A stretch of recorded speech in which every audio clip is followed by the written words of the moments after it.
First, I want to say thank you for including me in the awards celebration and my deep apologies for not being able to make it here tonight in person.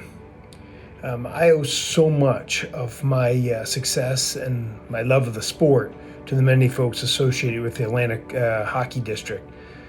Some of them have passed on, some of them are still with us, and all of them obviously are enormously dedicated, and especially I just want to register President Glenn Heffernan and of course Craig Snider. I want to mention a few that have been particularly important to my life. First, co-winner Andrew Abramson. I'll keep this brief as you're going to hear from him in a moment, but he is a man who's worked tirelessly behind the scenes for years, just doing the right thing and making sure that, the rare thing, doing what's right for the kids. And I owe him so much. I owe him so much just for putting his faith in me and giving me a chance to participate in the regional camps, the national camps, and move through the U.S. hockey system that otherwise, could have easily overlooked back in those days a long time ago. He was a huge advocate for me and just did the hard work of supporting, and it really made all the difference in the world. So, Andy, I want to thank you, and I just want you to know that I'm forever grateful. Another person that I'd love to acknowledge, just a past award recipient as well, Bruce Craig. He was my coach through Bantams and high school. I played locally for Germantown Academy and then through the Little Flyer system. And Bruce had played at the University of Pennsylvania.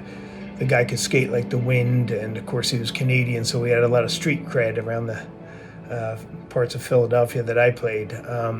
He was an incredible friend and mentor, but he taught the players, many of the really important aspects of the sport. But I think the two most important thing is to always challenge yourself, but also fun. Just this sport is an amazing sport, and Bruce had an endless supply of fun with his crazy laugh and his kind of deep appreciation for how much it means to a kid to be able to participate in it. And, getting the most out of yourself and having fun, these things do go hand in hand. And I challenge anybody to, challenge Bruce on that. I watched it firsthand with Wayne Gretzky when he came to the Rangers as a 36-year-old. And that guy could carve out a sense of enjoyment and all the challenges that this sport throws at you. If you don't love it, you will never push yourself as hard as you need to in order to be your best. So that's something I took with me. And honest to God, when I saw Wayne and how he reacted in practice and how much he loved the sport, I thought of Bruce Craig, two great Canadians who love this sport so much. Finally, I want to speak about the late Ed Snider himself.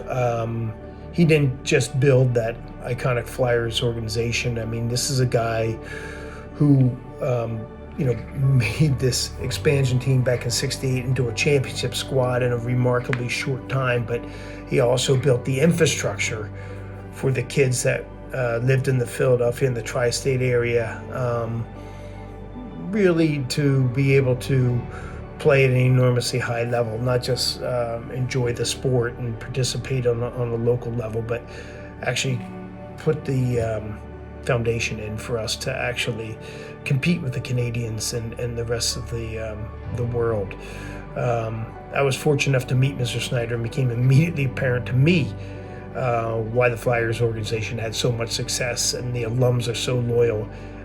He was an incredibly special person, and you can't have enough of those type of people in your lives, and we can't have enough in our game.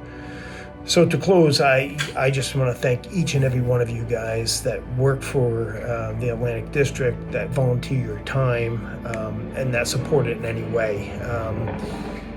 Like Andy, you give kids like me an opportunity. Like Bruce, you make this game fun. And like Ed, you serve as an incredible example, a mentor, and you build the infrastructure that make these dreams possible. From the bottom of my heart, I do want to thank you, and enjoy the evening.